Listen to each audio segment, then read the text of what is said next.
आज मैं जिस पुस्तक का सार प्रस्तुत कर रहा हूँ, कम्युनिस्ट मैनिफेस्टो, उसे मैंने स्वयं लाइन दर लाइन पूरा पढ़ा है। मैंने इसके मुख्य विचारों, अंडरलाइन किए गए महत्वपूर्ण बिंदुओं और मूल तर्कों को ध्यान से समझकर यह सार तैयार किया है, ताकि आप तक इस पुस्तक का अधिकतम प्रामाणिक और स्पष्ट ज्ञान पहुंचाया जा सके। मेरा प्रयास है कि केवल सतही जानकारी नहीं, बल्कि पुस्तक की वास्तविक सोच और संदेश आपके सामने सरल भाषा में रखा जाए। कम्युनिस्ट मैनिफेस्टो समाज, वर्ग संघर्ष और पूंजीवादी व्यवस्था की गहरी व्याख्या करने वाली पुस्तक है। इसमें बताया गया है कि मानव इतिहास का विकास अलग अलग वर्गों के संघर्ष से हुआ है। मार्क्स बताते हैं कि आधुनिक बुर्जुआ समाज ने पुराने सामंती समाज की जगह ली, लेकिन वर्ग विरोध समाप्त नहीं किया, बल्कि समाज को दो बड़े विरोधी वर्गों में बांट दिया, बुर्जुआ और सर्वहारा। बुर्जुआ वर्ग वो है जिसके पास उत्पादन के साधन होते हैं, जैसे कारखाने, मशीनें, पूंजी और व्यापार। सर्वहारा वर्ग वो है जिसके पास उत्पादन के साधन नहीं होते, इसलिए वो अपना श्रम बेचकर जीवन चलाता है, यानी मजदूर वर्ग। पुस्तक में बताया गया है कि पूंजीवाद ने उत्पादन और व्यापार को विश्व स्तर पर फैलाया, विश्व बाजार बनाया, नई जरूरतें पैदा की और देशों को आपस में जोड़ दिया। स्थानीय उद्योगों की जगह अंतर्राष्ट्रीय उत्पादन ने ले ली, पर इसके साथ असमानता और शोषण भी बढ़ा।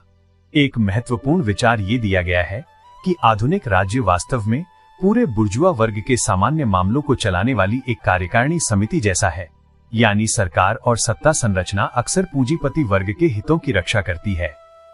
मार्क्स बताते हैं कि पूंजीवाद ने पारिवारिक और सामाजिक संबंधों को भी बदल दिया है। जहां पहले संबंध भावनात्मक और परंपरागत थे, अब वे धन संबंधों में बदलते जा रहे हैं। व्यक्ति का मूल्य उसके चरित्र से नहीं, बल्कि उसकी आर्थिक कीमत से आंका जाता है। बुर्जुआ व्यवस्था ने गांवों को शहरों पर निर्भर बना दिया और कई कमजोर देशों को विकसित देशों पर निर्भर कर दिया। इससे ग्रामीण शहरी असमानता बढ़ी। पूंजीवादी व्यवस्था बार बार आर्थिक संकट पैदा करती है। इसे अधिक उत्पादन का संकट कहा गया है, यानी उत्पादन इतना अधिक हो जाता है कि बाजार उसे खरीद नहीं पाता। परिणाम मंदी, बेरोजगारी और आर्थिक अस्थिरता। मजदूर की स्थिति भी कमजोर होती जाती है। आधुनिक उद्योग में मजदूर का काम मशीन जैसा हो जाता है। कौशल की जरूरत घटती है, मजदूरी कम होती है और काम का दबाव बढ़ता है। मजदूरी श्रम शोषण पर आधारित है। मजदूर जितना मूल्य पैदा करता है, उसका पूरा हिस्सा उसे नहीं मिलता।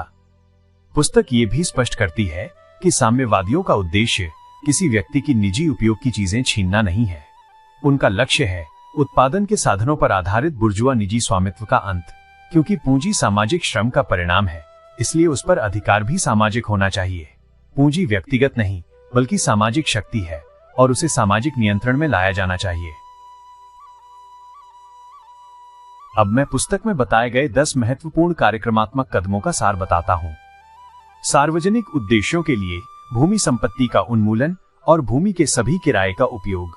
निजी जमींदारी और बड़े भूस्वामी प्रथा खत्म। जमीन सार्वजनिक नियंत्रण में होगी और किराया राज्य को जाएगा। एक भारी प्रगतिशील या क्रमवर्धी आयकर, ज्यादा कमाई पर ज्यादा टैक्स धन का पुनर्वितरण। विरासत के सभी अधिकारों का उन्मूलन। बहुत बड़ी संपत्ति सीधे उत्तराधिकार में न जाकर समाज के काम आए। सभी प्रवासियों और विद्रोहियों की संपत्ति जब्त करना। देश छोड़कर भागने या विद्रोह करने वालों की संपत्ति सरकार ले सकती है। राज्य की पूंजी के साथ एक राष्ट्रीय बैंक और विशेष एकाधिकार के माध्यम से राज्य के हाथों में केंद्रण, एक केंद्रीय सरकारी बैंक जो बड़ी पूंजी को नियंत्रित करे। संचार और परिवहन के साधनों का राज्य के हाथों में केंद्रण, रेल, डाक, टेलीग्राफ, सड़कें, जहाज आदि सरकारी नियंत्रण में। निजी संचालन नहीं। राज्य के स्वामित्व वाले कारखानों और उत्पादन के उपकरणों का विस्तार एक आम योजना के अनुसार। बड़े उद्योग राज्य चलाए और योजनाबद्ध अर्थव्यवस्था लागू हो।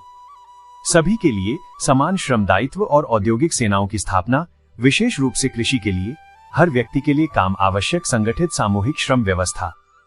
विनिर्माण उद्योगों के साथ कृषि का संयोजन, शहर और गांव के अंतर का क्रमिक उन्मूलन। उद्योग और खेती का संतुलन, आबादी का समान वितरण और अंत में शिक्षा किसी भी विकसित देश की बुनियाद है। पब्लिक स्कूलों में सभी बच्चों के लिए मुफ्त शिक्षा, बच्चों के कारखानों में श्रम समाप्त, शिक्षा और उत्पादन का संयोजन, सब बच्चों को मुफ्त शिक्षा, बाल मजदूरी समाप्त, शिक्षा और व्यावहारिक प्रशिक्षण साथ साथ।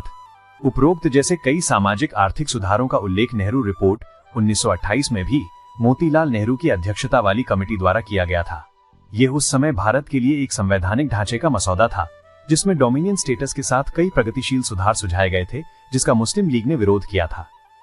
साम्यवादी अन्य मजदूर पार्टियों से अलग इस मायने में हैं कि वे हर देश के मजदूरों के संघर्ष को एक साझा अंतर्राष्ट्रीय संघर्ष के रूप में देखते हैं। उनका अंतिम लक्ष्य है वर्ग विहीन समाज, जहां शोषण न हो। अंत में कम्युनिस्ट मैनिफेस्टो ये संदेश देता है कि इतिहास वर्ग संघर्ष का इतिहास है, और जब मजदूर वर्ग संगठित होगा तभी व्यवस्था में वास्तविक और स्थायी परिवर्तन संभव होगा। क्या आप